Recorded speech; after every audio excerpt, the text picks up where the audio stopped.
Good morning, sir. We are from SR University. We are working on a smart system design project, floor cleaning. Thank you for our sir, our SSD faculty, Rajendra Prasad. My name is Pranitala, and this is my team, Rishita, Asani, and Abdul.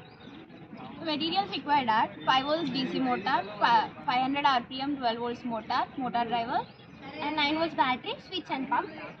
Here is our SSD project, and we have connected ESP8266 module and have given connections to the motor driver L293D done.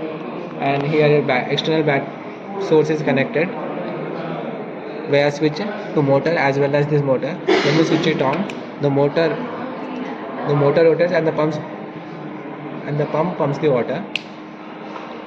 And according to commands given by the Wi-Fi module, the tires will be rotating. Press forward, the tire rotates forward. When we press stop, it stops.